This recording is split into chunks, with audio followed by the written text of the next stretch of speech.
Transmitindo. Opa. Então, pessoal, vamos lá para mais uma transmissão aqui do grupo de Service Desk Brasil.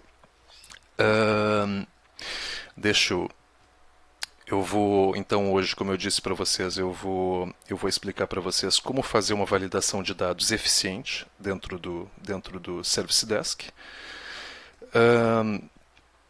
É importante vocês terem em mente que isso é apenas um aprendizado básico, né, sobre... Opa, espera um pouquinho que tem um delay aqui. Aqui.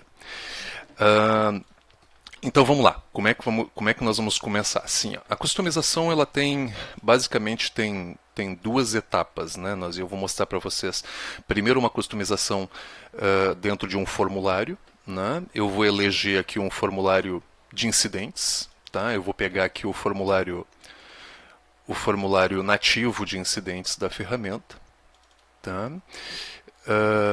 Um formulário sem customizações, tá? Então vamos pegar aqui o formulário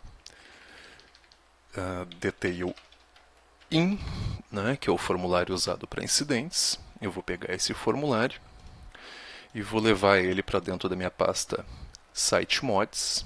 Tá? E eu quero fazer, e nós vamos, para nós exemplificar, tá? Eu vou fazer uma customização muito simples, tá? Que vai ser uma customização aqui. Aqui eu estou dentro de BOP. Aqui. Tá, que vai ser uma customização baseada no seguinte requisito, né? Eu preciso que nenhum incidente seja gerado. Vamos copiar ele para cá, ok, pronto, e limpar o cache da minha ferramenta. Deixa eu acessar aqui a ferramenta, SDM1, na porta 8080. Deixa eu tentar acessar aqui direitinho. Pronto. Tá? Então, o que nós vamos fazer então? Eu quero que um incidente, que seja gerado... Só um pouquinho, pessoal. Deixa eu tirar só essas outras customizações daqui. Porque está dando um probleminha. Backup. Pronto. Vamos tirar tudo isso aqui para dentro do meu backup. Eu vou tirar todas as customizações que eu tenho aqui na minha ferramenta. Tá, pronto. E vou limpar o cache aqui. Deixa eu ver se vai parar de dar esse probleminha. Pronto. Eu tenho o formulário nativo então da ferramenta. Então eu quero o seguinte, eu quero que um incidente não possa ser gerado se na descrição do incidente não tiver pelo menos uma palavra com 5 caracteres. Tá? Então, se o usuário tentar gravar um incidente, né, que tenha menos de 5 caracteres aqui, eu quero que ele não consiga gravar. Tá? Como é que a gente vai fazer essa customização? Então, eu vou entrar ali dentro desse formulário Detail In, Reload, aqui. Tá? Então, aqui dentro do formulário, tá, pessoal, existe uma área do formulário, tá, que todos os formulários Detail têm a mesma estrutura, tá. Logo depois que o formulário faz todos os includes dos arquivos JS, tá, vocês podem abrir uma seção nova, tá, uma função que nós vamos incluir aqui, tá, que é uma função de pré-save. Eu até já fiz isso antes, tá, para mostrar para vocês como é que funciona, tá? Então aqui eu vou copiar aqui uma função, tá? Essa função é padrão, tá, pessoal? Toda vez que vocês vão dar um clique no botão salvar do formulário, tá, existe uma função nativa chamada detail save. Tá? Todas essas funções que são usadas nos formulários Detail, tá? São funções que estão dentro de uma biblioteca chamada Detail.js, tá? Detailform.js, tá? Então lá existem todas as funções que são chamadas, né, durante vários momentos do formulário, tá? A função detailSave, tá? Ela é uma função que uma das coisas que ela faz é, ela tenta verificar se existe declarado uma função chamada preSaveTrigger. Tá? Se existir uma função chamada preSaveTrigger no formulário, ela vai chamar essa função e ela vai aguardar o retorno, tá, dessa função. É esta função que vai determinar se o formulário deve prosseguir ou não, né, no processo de salvamento. Então eu vou fazer só um exemplo para vocês. Tá? Se eu pegar essa, eu vou tirar minha validação daqui, tá? E eu vou mandar ele retornar sempre false. Tá? Aqui só para vocês verem o comportamento. Tá? Vou salvar. O que vai acontecer se eu tentar criar um incidente, por exemplo? Vou criar um incidente. Opa. Service Desk. Tá? Se eu tentar gravar um incidente agora, eu não vou conseguir. Vocês vão ver que o salvar não está funcionando. Por quê? Porque a função preSaveTrigger está retornando sempre false. Né? Então, só para vocês verem que essa função ela é executada sempre. Quando ela existe, ela é executada sempre. Então, o que nós vamos fazer? Nós queremos customizar, nós queremos criar uma validação no campo descrição. Né? Então, uma forma bem simples, até para quem está aprendendo, né? Eu já sei o nome dos atributos, quase decoro de tanto que eu já fiz customização, mas vamos lá, os usuários têm que ir aprendendo. Qual é a forma mais simples de descobrir como é que é o nome desse campo? Né? Aperto direito em cima desse campo, aperto direito segurando o Ctrl em cima desse campo e coloca e escolhe a opção inspecionar elemento. Né? O console do browser vai exibir o nome do campo. Então, esse é o nome do campo que deve ser validado, set.description. Está vendo aqui dentro da seção name. Tá? Dentro da propriedade name do elemento HTML. Tá? Então, é nesse campo que eu vou criar uma validação. Então vamos lá. O que nós vamos fazer então? Então eu vou explicar para vocês aqui como é que está estruturada essa função. A primeira coisa é o seguinte: essa função, eu sempre costumo colocar essa primeira linha declarada, tá? Que existe um elemento que eu já tinha comentado para vocês num outro vídeo. Toda vez que vocês estão dentro de um formulário de detail, né, existe um objeto que é criado pela ferramenta chamada _DTL. É nesse elemento que estão declarados todos os valores de todos os atributos que vão ser persistidos no banco, né, de acordo com os elementos que estão no formulário. Né, e se eles são obrigatórios, qual é a mensagem de erro que é para ser exibido. Né. Então, essa aqui é uma forma de se verificar. Né? Existe uma propriedade desse objeto, né? Que é a propriedade edit. Né? Quando existe essa propriedade edit, significa que o objeto está em edição. Então, a função preSave então, só vai rodar se estiver em edição. O alert message, eu sempre reseto ele, né? Para ele não acumular mensagens. Essa aqui é uma variável global, tá? Que existe dentro do Service Desk. Sabe aquela barra amarela que aparece aqui quando está acontecendo algum problema? Então, por exemplo, eu não preenchi o Service Desk. Se eu não preenchi o Service Desk, se eu tentar salvar esse incidente... Opa, deixa eu só arrumar aqui o nosso formulário para ele retornar true. Aqui, pronto. Então, toda vez que um formulário do Service Desk alguém está tentando fazer uma operação no Service Desk, né, existe uma estrutura do formulário chamada a estrutura de alert message. Né, aqui que são armazenadas, né, todas as mensagens de erro, warnings, né, para o usuário. Né, e é essa estrutura aqui que nós vamos manipular. Muitos usuários fazem essa manipulação.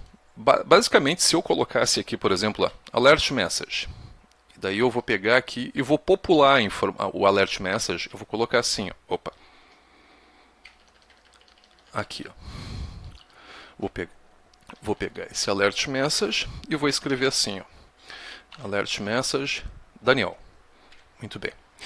O que vai acontecer? Qual é o padrão dessa função? Quando a variável alert message tiver algum valor dentro dela, significa que tem erro no formulário. Essa que é a lógica dessa função. Tá? Então, por exemplo, se eu tentasse criar um incidente aqui, ó, criei um incidente, tentei dar um salvar, vocês vão ver que direto ele tá me dando a mensagem de erro, né? Ele só conseguiria prosseguir com o processo de salvamento se a alert message estivesse zerada, né? Eu não recomendo que vocês manipulem diretamente a variável alert message, né? Existe uma função no Service Desk, nativa do Service Desk, que é a função, deixa eu descomentar isso aqui, que é uma função chamada Detail Report Validation. Tá? O que essa função faz? Essa função é usada para tu definir se um elemento, se o formulário, se algum atributo está preenchido ou não corretamente. Né? Então, nesse caso aqui, qual é a estrutura que geralmente eu faço em qualquer validação de formulário? Né? Primeiro eu declaro uma variável que só serve para definir que campo que vai ser validado. Né? Depois disso, isso é meio que padrão em tudo que é formulário de validação que eu faço dentro do Service Desk. Tá? Depois disso, eu verifico se esse elemento existe dentro do Service Desk, né? Porque eu não quero correr o risco também, pessoal, de eu criar uma validação no Service Desk por questão de erro de programação, o usuário não conseguir salvar um ticket. Né?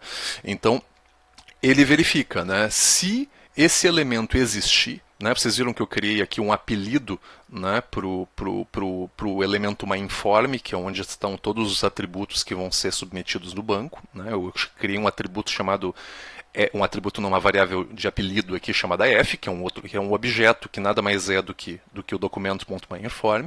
Então eu pergunto lá, ó, se o tipo desse elemento aqui, né, que está se referindo ao set description, né, for diferente de undefined, né, quer dizer o quê? Se o elemento estiver definido, então o que é para fazer? Daí é para fazer a validação. Qual é a validação que nós definimos como requisito? Né? Que esse elemento tem que ter o tamanho dele, tem que ser, se ele tiver menor que 5, né, quando ele tiver preenchido com menos de 5 caracteres, ele deve exibir essa mensagem de erro. Caso contrário, ele deve zerar a mensagem de erro para este elemento. Quem faz todo esse controle é a Detail Report Validation, que é essa função. É uma função muito simples de ser utilizada, bastando que seja informado qual é o objeto do elemento, se existe erro ou não. 1 é para erro, 0 não, né? E se é 1, qual é a mensagem de erro? E quando é 0, tu manda resetar a mensagem. Né? Vamos lá. E daí é essa função que vai acabar manipulando a variável alert message. Né? E daí, quando existe isso, quando ela está populada, enfim, ela tem alguma informação dentro dela, ele reporta lá, ele chama uma outra função nativa que reporta essa mensagem. Então eu vou mostrar para vocês então o funcionamento então dessa validação que nós fizemos aqui de uma forma, entre aspas, rápida. Né? Então vamos lá. Se eu tentar salvar o incidente sem nada preenchido, olha lá, o usuário final afetado é obrigatório. Vocês vão ver, inclusive, que ele já está me dizendo, a descrição deve conter no mínimo 5 caracteres. Notem que aqui a descrição não é obrigatório.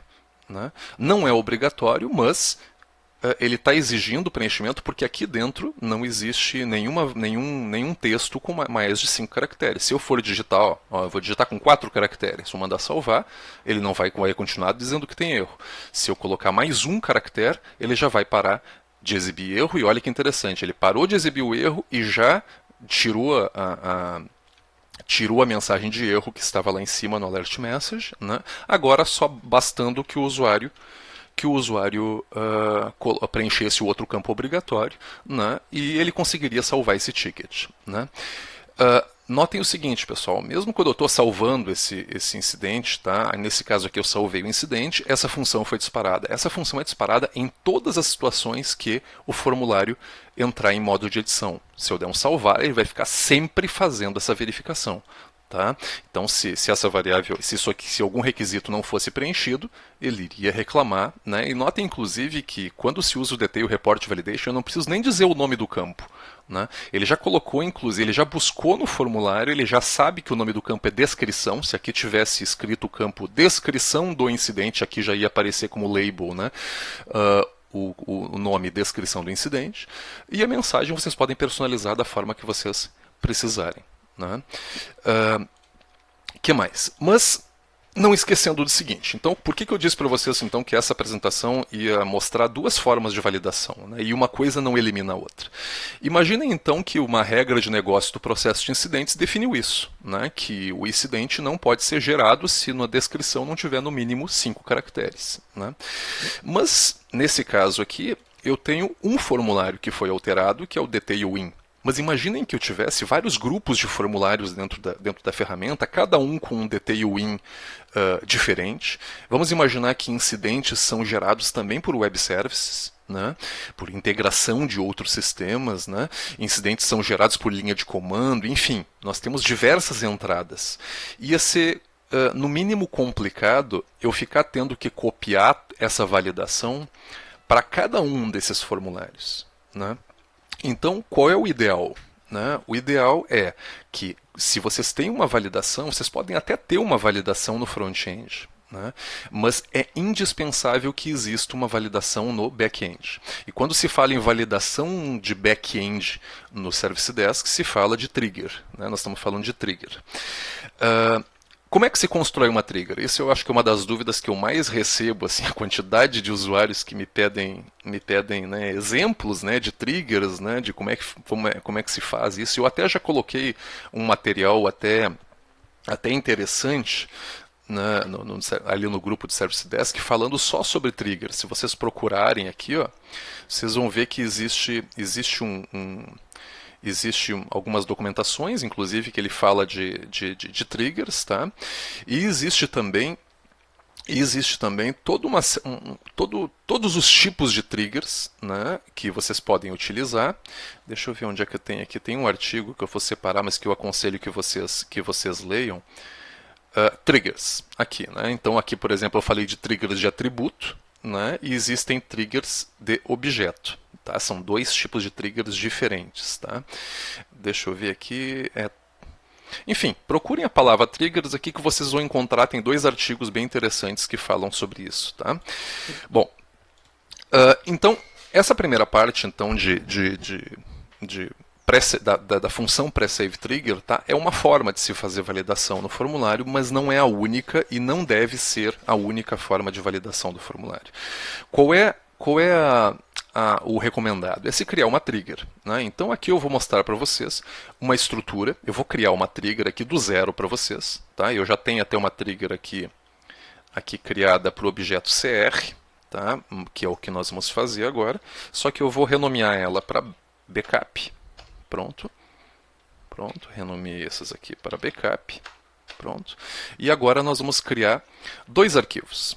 O primeiro arquivo, pessoal, é o arquivo que é o arquivo mod. Né? O que é o arquivo mod? O arquivo mod diz quais são as triggers que vão ser modificadas para aquele objeto. Então, qual é o padrão assim recomendado para se criar essas triggers? Criem a trigger com o nome do objeto. Então, o Z na frente vai dizer que é um objeto que é um arquivo customizado. Né? Crie um arquivo .mod. Eu vou mostrar para vocês o ritual. Toda vez que eu crio uma validação, são todos os passos que eu sigo para fazer essa customização. Tá? Então, depois disso, vocês vão entrar nesse arquivo. Primeira coisa, para não esquecer, né? Sempre deixem codificado esse arquivo em UTF-8, que é o padrão dos dados que ficam lá gravados dentro do Service Desk, né, no banco, né, para evitar problemas de paginação e codificação de caracteres na tela, enfim, que estão sendo exibidos. Dentro do arquivo mod, então, existem todas as triggers que vão ser disparadas. Antes de fazer qualquer trigger para o objeto, pessoal, lembrem que eu já comentei isso para vocês.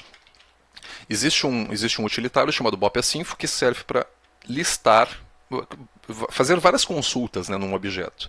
Se vocês dessem simplesmente esse comando bopasinfo-tcr, ele vai te listar todas as triggers que existem dentro do objeto CR. Vocês podem notar que existem triggers diferentes aqui. Existem triggers post-CI, existem triggers post-validate, existem triggers de pré-validate. Né?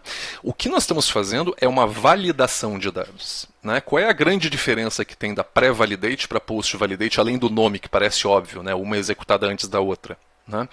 A pré-validate geralmente são regras de negócio que se colocam que a gente coloca nos objetos para que são regras que são mandatórias, tá? São regras assim, olha, se o usuário não preencher tal informação ou colocar uma informação que é incoerente, então eu vou dar um exemplo de uma informação incoerente. O usuário está tentando abrir um incidente para um IC. O cara botou aqui um item de para um serviço afetado tal, mas lá na área do ele botou lá um serviço afetado que é um servidor, né, exemplo, e na área do incidente, vamos dizer que eu tivesse aqui uma área de incidente chamado hardware, né, e ele colocou uma outra área de incidente. Né?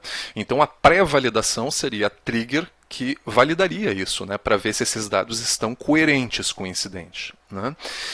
A trigger de post-validate é uma trigger que geralmente se faz para tu colocar dados adicionais no incidente. Então vamos dizer que existe uma regra de negócio que diga o seguinte: toda vez que o campo item de configuração não for preenchido, então copia o serviço afetado que for informado, né, para dentro do campo item de configuração. Geralmente esse tipo de trigger de complementação de dados, né, é feito através das triggers post-validate. Mas hoje o nosso assunto então é as triggers pré-validate. Eu vou mostrar aqui para vocês uma estrutura e vou explicar. E é muito bom entender bem essa questão das triggers, porque é uma parte sensível do Service Desk. Uma trigger mal desenvolvida pode comprometer significativamente o desempenho do produto. Né? Então é bom entender bem como é que ela funciona. Então vamos lá. Dentro do arquivo mod, tá, vai ter aqui uma declaração. Tá? É lógico, o ideal também aqui, pessoal, né, é nós fazemos todo um comentário, né, colocar isso aqui. Olha, a trigger abaixo é disparada para validar se os atributos obrigatórios do incidente estão sendo estão sendo informados corretamente. Né? Então isso é bom até para vocês se acharem no futuro. Né? Então vamos lá. Como é que se faz isso? Então vocês viram ali que eu estou dentro da pasta sitemods, magic, eu criei um arquivo zcr.mod.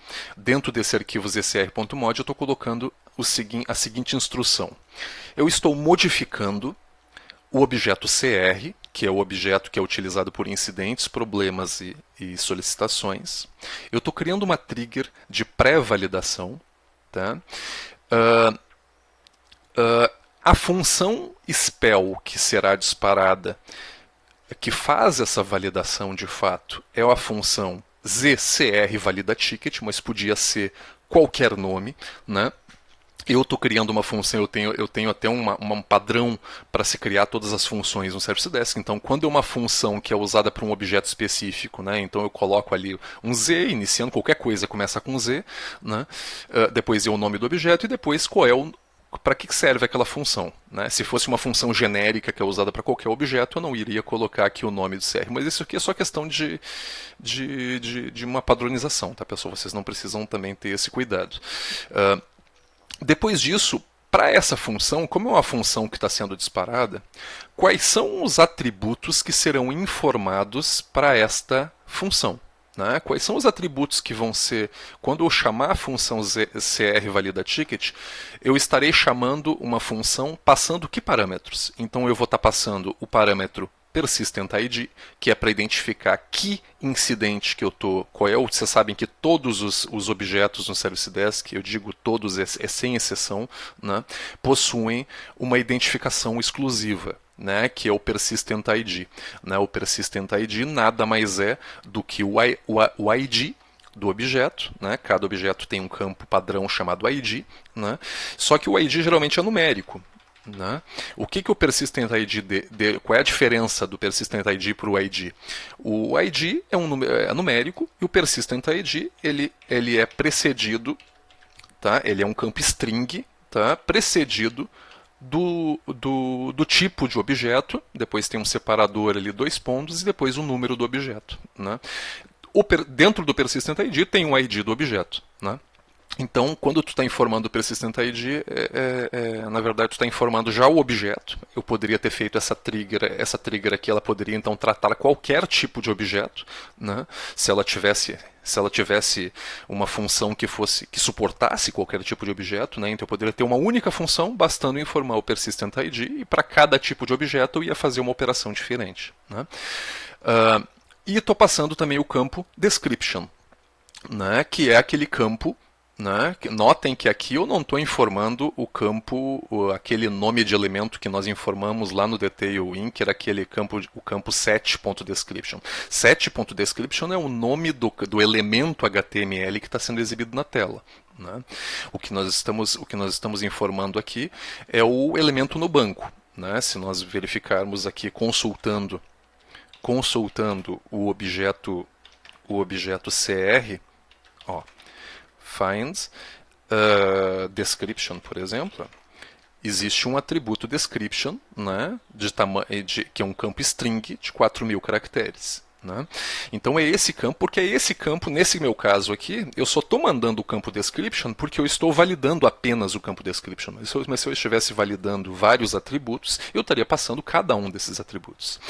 Logo em seguida, depois da chamada da função, existe um número, tá, que é a ordem que aquela trigger vai ser executada. Isso é uma coisa importante, pessoal. Vocês têm que ter em mente que existem triggers já existentes no objeto, em qualquer objeto do Service Desk, né, se ele for um objeto nativo. E é importante você saber... Opa, acho que eu digito... eu botei em minúscula. Ok. Então, por exemplo, as triggers, como é que o Service Desk faz para processar as triggers? Né? Todas as triggers pré-validate, primeiro ele roda todas as triggers pré-validate, depois me refiro às triggers de objeto, tá, pessoal? Trigger de atributo é uma outra lógica, tá? Mas primeiro ele processa todas as triggers pré-validate, depois disso ele executa todas as post-validate, depois disso ele vai para as post-CI, depois as post-CI on-val, enfim, tem uma série de outras triggers, né, que também são executadas, enfim, mas tem uma ordem. Então, essa minha trigger aqui, vocês podem notar aqui que qualquer trigger aqui tem uma ordem que está sendo executada. Tá? Essa minha tela aqui está pequenininha. Tá? Mas vocês vão ver aqui que tem um campo aqui, por exemplo, deixa eu pegar aqui essa trigger aqui, o auto-assign, por exemplo, é uma trigger que está na posição 90. Né? Então, se eu colocasse essa minha trigger para ser executada na posição 91, logo depois desta trigger, ele iria disparar. Qual é o recomendado? Todas as minhas customizações seguem essa mesma lógica. Se eu vou criar uma nova trigger, eu faço ela sempre ser executada por último. Tá?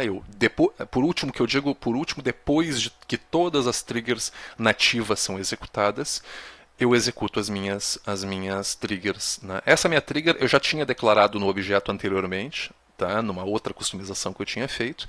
Tá?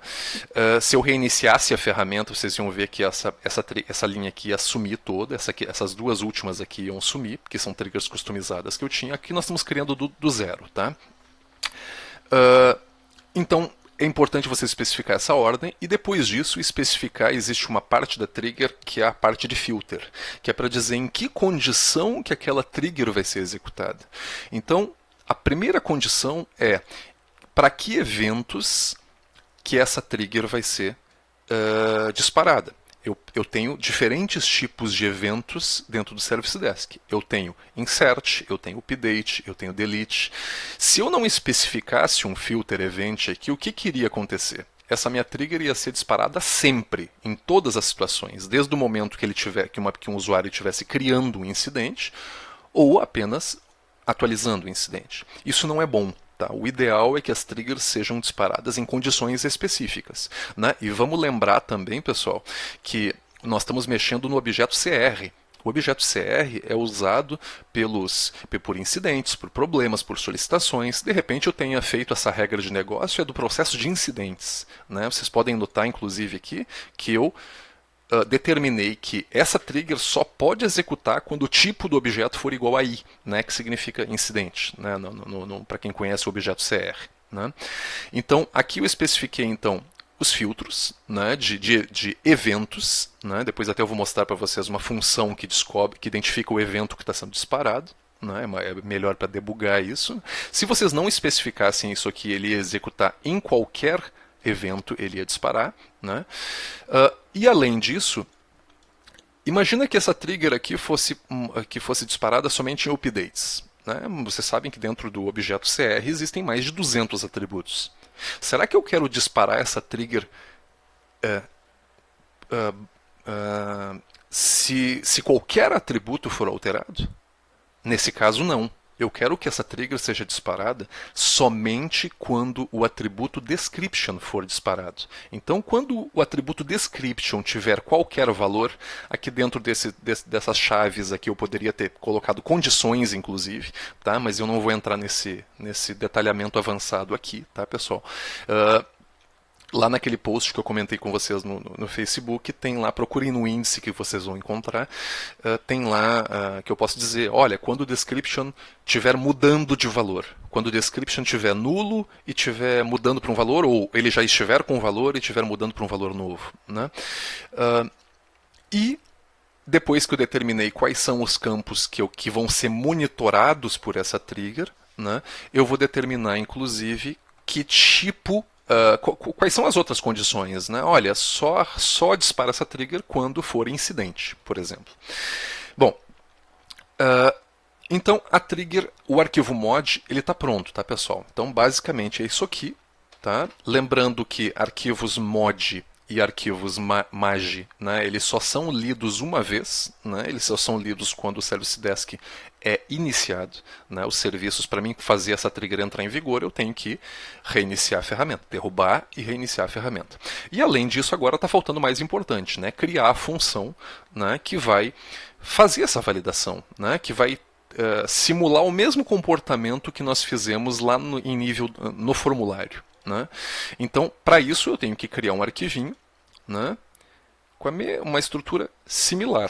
Né? Eu vou criar um arquivo aqui chamado zcr-spl, que é a extensão de arquivos SPEL, né, com o mesmo nome, a diferença é que agora ele é um arquivo SPEL. Ok. Tá? Eu vou editar esse arquivo. E aqui dentro eu já criei uma funçãozinha para mostrar para vocês, uma função, um padrão de função que eu utilizo. Tá? Então eu vou levar aqui para dentro do CR. Pronto, pena que ele não fez eu não tenho aqui o meu identador, mas que pena. Mas então assim, dentro desse arquivo existe a função. Né? Notem que as funções aqui têm quando são disparadas dentro de um objeto, né, elas têm que começar com o prefixo, começar com o prefixo identificando o nome do objeto que que essa trigger foi disparada. Né? Então, depois disso, 2 vezes 2 pontos ali, e em seguida o nome da função, que foi o mesmo nome de função que foi declarado aqui dentro do CRMod. Depois disso, vocês viram aqui que tem 3 pontos. Tá? 3 pontos significa receba todos os parâmetros. Não é uma função. Eu não estou criando uma função que está dizendo que eu só posso receber 2 parâmetros. Eu posso receber quantos parâmetros o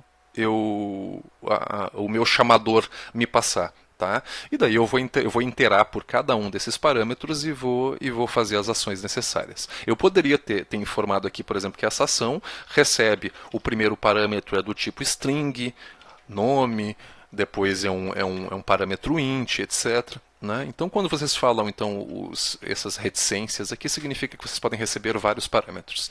Depois disso, o padrão se coloca, né?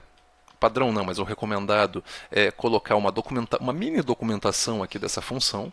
Tá? Então essa função aqui, como é que é o nome dela, quem criou, quem modificou, etc. Né? Os parâmetros que ela recebe. E notem aqui que lá na função eu estou passando 2 parâmetros apenas. Né? Mas vocês viram aqui que eu estou recebendo, na verdade, 6 parâmetros. Na verdade, até 7 parâmetros. Por padrão, toda vez que uma função é disparada através de uma trigger, né, o primeiro parâmetro que é passado, né, para essa função é sempre a quantidade de argumentos.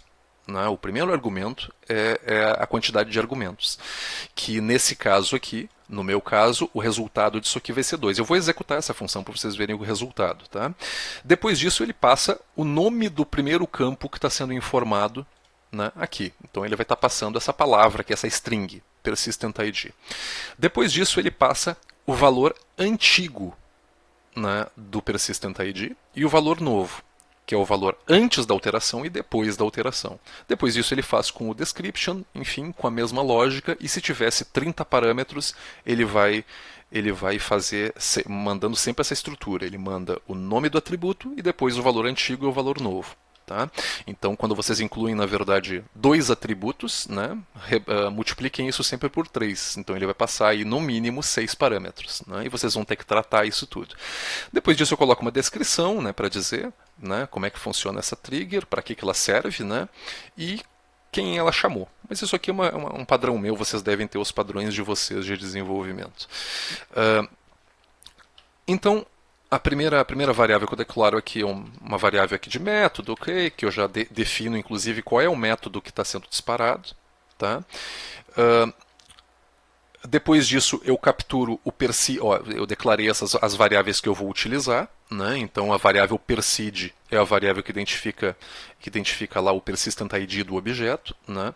E o persist não muda, né? Ele sempre vai ser o mesmo. Né? Então, eu já pego direto o argumento 3. Né, que está aqui, ó, argumento valor 3. Tá? O old, né, o description old, que é o argumento 5, e o argumento 6. Notem que eu não precisaria ter criado essas variáveis aqui, nessa função. Eu poderia ter tratado direto como arg5, arg6, etc. Só que depois não fica muito semântico, né, para quem for dar manutenção nesse código. Né? Imaginem lá se tiver uma condição dizendo se arg5 igual... Bom, daí tu não vai nem lembrar o que é o arg5. Né? Então é preferível se criar essas variáveis, né, identificando, né, de uma forma correta. Né? Eu boto até essas variáveis numa lógica, né? Então é uma variável z, enfim, tudo que é customizado na ferramenta eu boto com z, s dizendo o tipo de dado, então zs, né, para toda variável string é uma variável zs alguma coisa, se fosse inteiro seria zi. Aqui eu estou criando uma variável chamada de depuração, né, onde quando isso aqui estiver setado como 1, ele vai exibir alguma mensagem lá no log de eventos aqui da ferramenta. Tá? Aqui existe uma função, uma entrada, isso aqui é padrão em tudo que é função minha, então toda vez que o zi depurar for maior ou igual a 1, então chama o bloco início. Deixa eu mostrar aqui para vocês o bloco início. Ó, o bloco início é uma funçãozinha muito simples que exibe quando é que a função foi disparada, o usuário que está logado naquele momento disparando a função, qual é o evento que está sendo disparado, se é um evento de update, né, ou se é um evento de insert, de delete, enfim, e qual é a classe que está chamando esse evento. A classe é uma informação mais técnica, testem para vocês verem, interessante. Então aqui, continuando, depois que ele executou ele intera por cada um desses argumentos, né? Aqui uma variável que é usada do sistema para dizer a quantidade de argumentos que foram passados, ele vai exibir no log, né? E depois disso ele começa a executar a função. Tá? Então aqui eu declaro uma variável de mensagem, que vai armazenar qual é a mensagem de erro que vai ser exibida para o usuário. Né? E a primeira condição que eu faço é, se o tipo do incidente... Né? Notem que aqui eu estou tratando, mas type eu não declarei, né? Eu não declarei no meu código. Por que aqui vai funcionar? Porque a trigger pré-validate, da mesma forma que a trigger post-validate, é uma trigger que o objeto já está instanciado. Né? Então eu posso me referir a atributos desse objeto sem precisar declarar ele, sem precisar instanciar esse objeto. Né? Então, por exemplo, se eu perguntar se type é igual a i, ele vai olhar lá no banco, aliás, né, vai olhar no objeto que está em memória. O que está gravado dentro do atributo type? Daí ele vai me retornar ali. Né? Então, por que eu botei isso aqui? Né? Porque eu poderia usar essa trigger para validar diferentes tipos de objeto. Né? Então eu poderia ter essa trigger para problemas, para solicitações. Então eu só quero rodar para incidente. Então roda aqui para incidente e eu nem precisaria ter isso aqui, né, pessoal? Lembrando que essa trigger só está sendo disparada quando o objeto é incidente. Né? Mas eu estou fazendo uma redundância aqui que não que é saudável. Né? E depois disso ele executa aquela nossa validação. O que ele faz então? Se o nome, né, se o tamanho da nova descrição, né, for menor que 5, então coloca dentro do atributo, acumula, né, dentro da variável ZSMessage a mensagem tal, né, e coloca inclusive uma quebra de linha para incluir novas mensagens. Tá?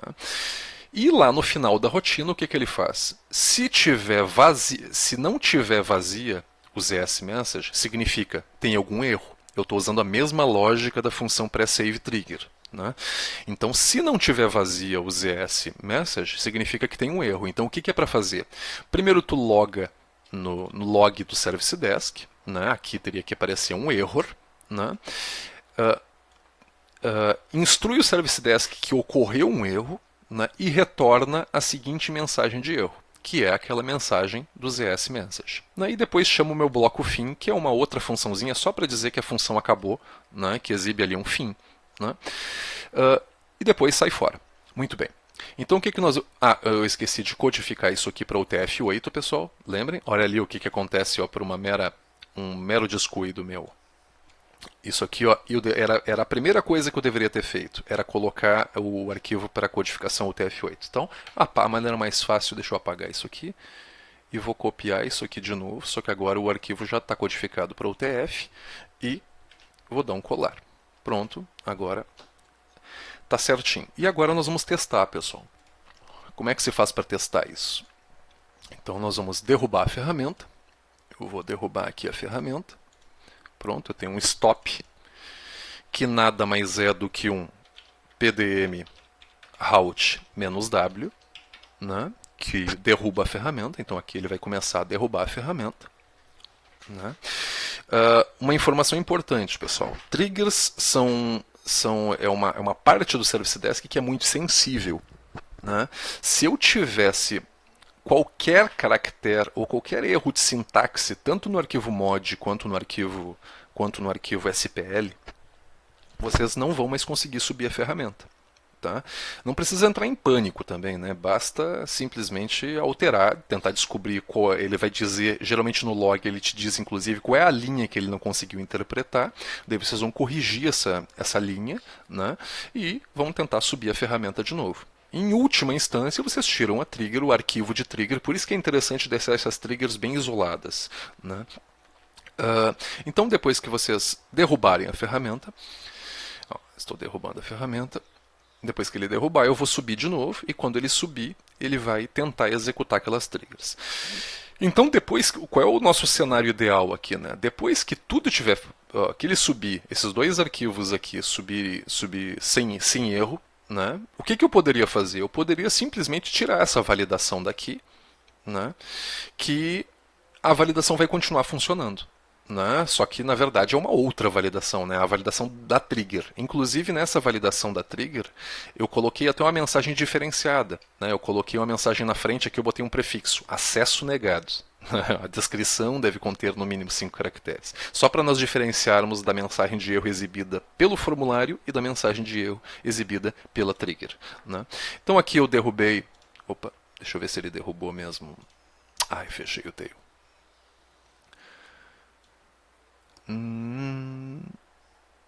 Ele está dando uma... Tá, deixa eu só ver aqui se ele derrubou mesmo. Stop. Travou no meio. Eu não apliquei todos os patches nessa minha VM, tá, pessoal? Então, acontece. Então aqui eu derrubei tudo. Vamos. É legal que eu não testei isso aqui, tá, pessoal?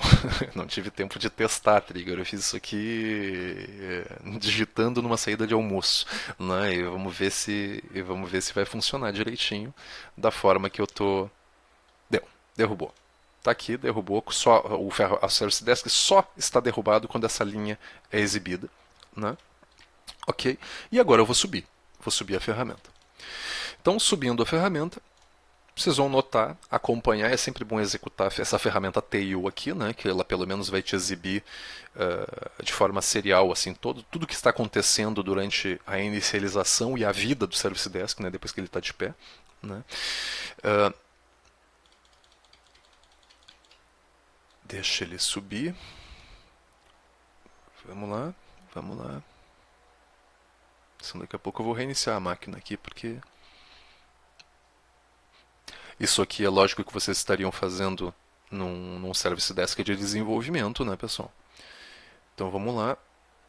Isso é uma coisa que é bem comum no Service Desk, às vezes acontece, né, de ficar pendurado o Service Desk por causa de algum processo Java, né, que não foi encerrado anteriormente. Tá? Deixa eu acho que ele não conseguiu reiniciar, então eu vou fazer o seguinte, de uma forma bem, eu vou subir o servidor de novo.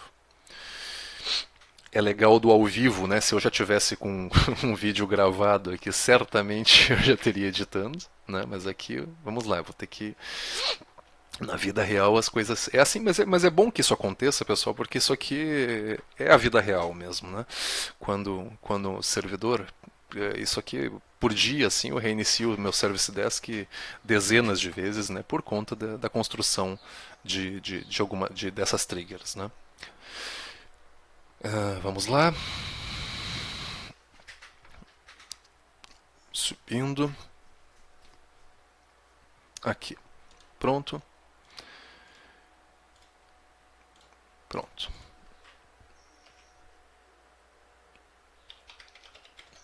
Vamos lá. Aqui. Subiu. E eu vou forçar para ele subir a ferramenta. Vamos lá. Então eu vou deixar aqui o meu tail aberto. E vou iniciar a ferramenta. Pronto. Iniciando a ferramenta. Agora ele vai subir direitinho, tá, pessoal? A não ser que eu tivesse lá nas minhas triggers criado alguma coisa muito errada, né? Daí ele não subiria mesmo, né? Mas vamos ver se criou tudo certo, tá? Aqui ele está subindo.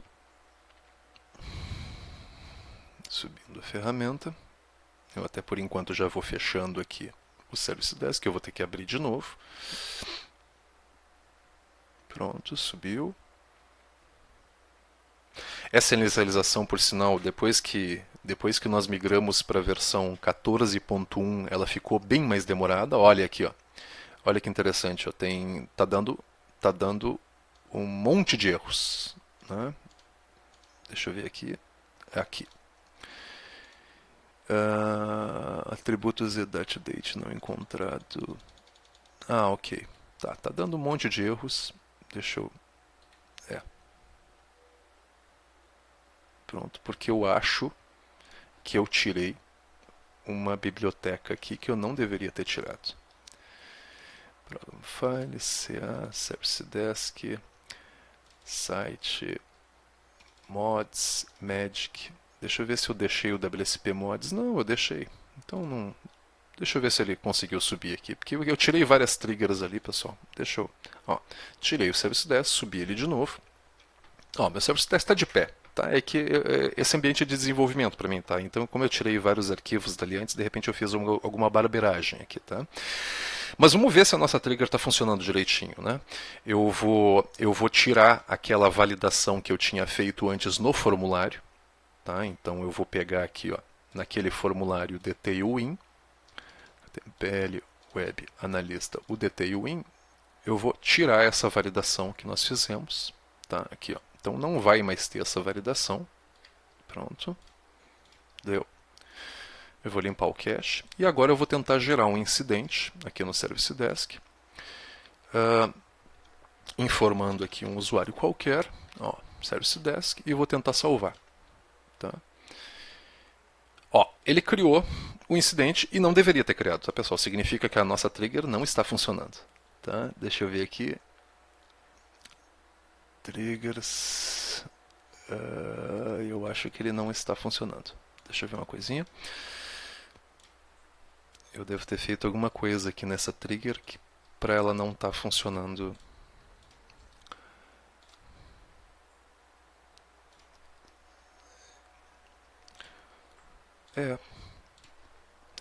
É bom, a vida real nos mostra que as coisas não são simples, mas funciona, tá, pessoal? Eu sei que funciona, é só questão de... Deixa eu ver aqui por que ele... Opa, aqui. Aqui, Ele chamou, tá, pessoal? Eu não sei por que ele não chamou a primeira vez, tá? Mas é só um erro de disparo, tá, da trigger, tá? Que depois até, ó, aqui ele chamou um evento update, né?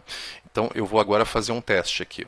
Eu vou tirar aqui eu vou deixar só 4 caracteres, né? E vou dar um salvar aqui, tá? Vocês viram aqui que ele está exibindo a mensagem que foi fornecida lá pela trigger, né?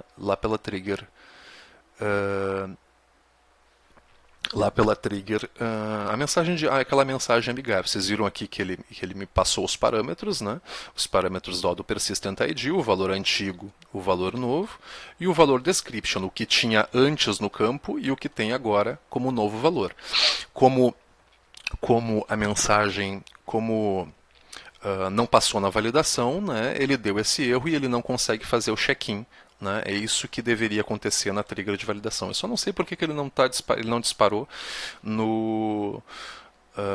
na primeira vez que eu criei o incidente. Né? Não sei se eu criei com alguma informação. Deixa eu tentar fazer de novo aqui.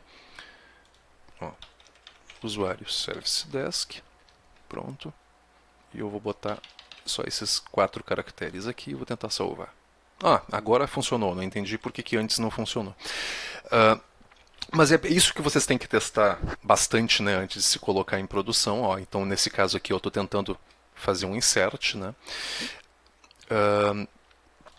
Pessoal, essas questões de validação, tá, são bem extensas. Tá? Tem muita coisa, tem até um membro do grupo ali que me perguntou informações sobre como é que eu posso fazer para quando alguém alterar o tal atributo, eu possa fazer uma consulta.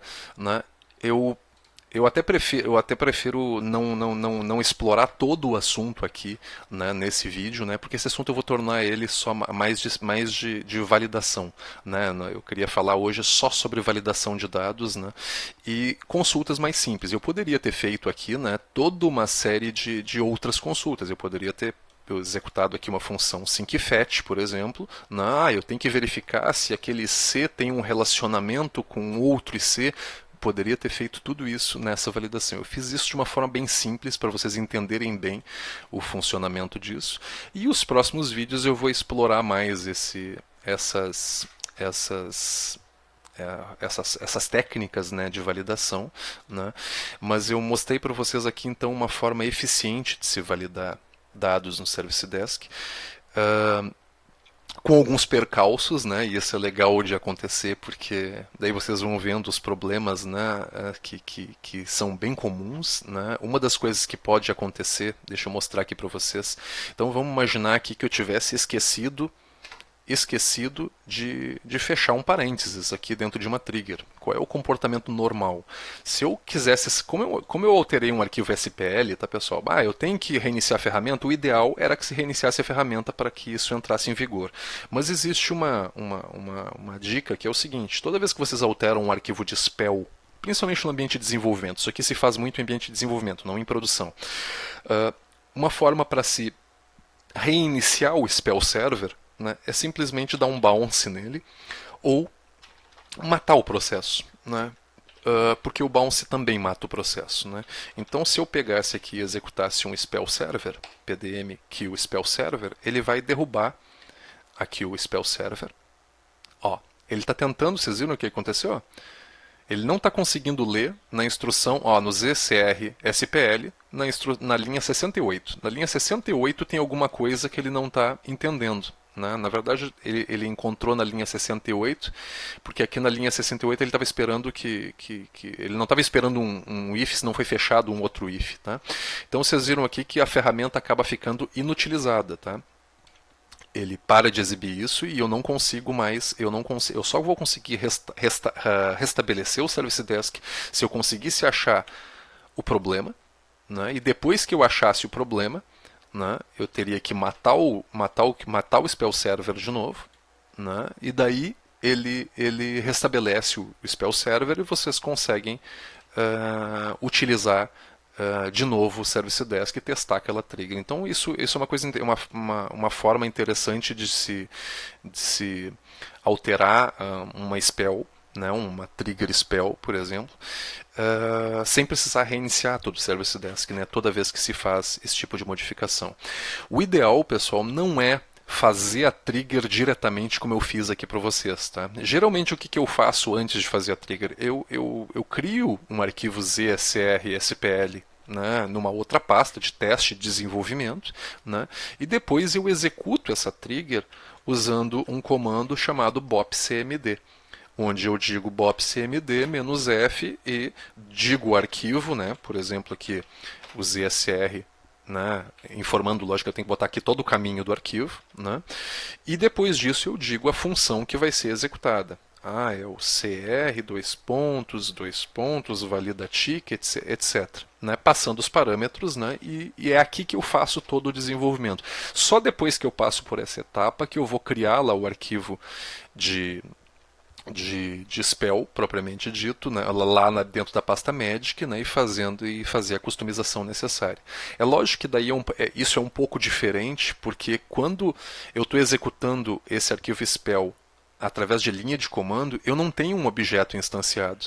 Então eu sou obrigado a criar a fazer algumas chamadas, né, por exemplo, para chamar algumas funções dob by percid, por exemplo, para mim instanciar determinado objeto, e só depois que eu instanciei, eu vou conseguir manipular aquele objeto. Então muda algumas coisas, né? Porque quando se desenvolve diretamente dentro da pasta médica, nós sempre corremos o risco, por melhor que seja o programador, né, é bem provável que esse programador vai cometer algum erro, algum deslize, né, e vai digitar alguma coisa errada. Né. Infelizmente, nós não temos aí uma ferramenta de desenvolvimento dentro do Service Desk que te avalie a sintaxe, que verifique se está tudo certo, né, com aquela função que está sendo criada. Que mais? Pessoal, por hoje, já estourei o tempo de 1 hora de hoje, mas eu espero que vocês tenham gostado. As próximas transmissões vão ser relacionadas à customização envolvendo as duas camadas também, tá? Porque esse assunto é bem extenso. E se vocês tiverem algumas sugestões aí de desafios de customização, me enviem que quem sabe esse assunto vai virar tema dos próximos vídeos. Tá bom, pessoal? Um abração, até a próxima.